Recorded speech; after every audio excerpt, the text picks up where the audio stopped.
হরে কৃষ্ণা। সকল ভক্তবৃন্দের চরণে এই অধমের প্রণাম। আজকে যে বিষয়ে আলোচনা করব এটা একটা খুব গুরুত্বপূর্ণ আলোচনা। এটা সবাই মনোযোগ সহকারে একটু শুনবেন।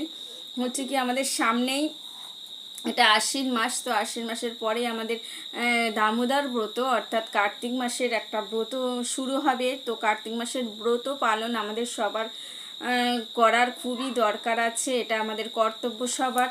কেন এই কার্তিক মাসের ব্রত হবে বা কেন পালন করা উচিত?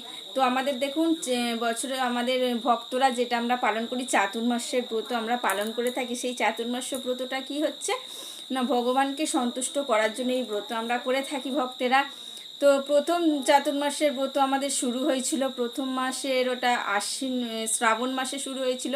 দ্বিতীয় মাসটা হয়ে গেল ভাদ্র, তৃতীয় মাস আশ্বিন, আর চতুর্থ মাসটা হচ্ছে শেষ মাস, যেটা কার্তিক মাস, ওটাকে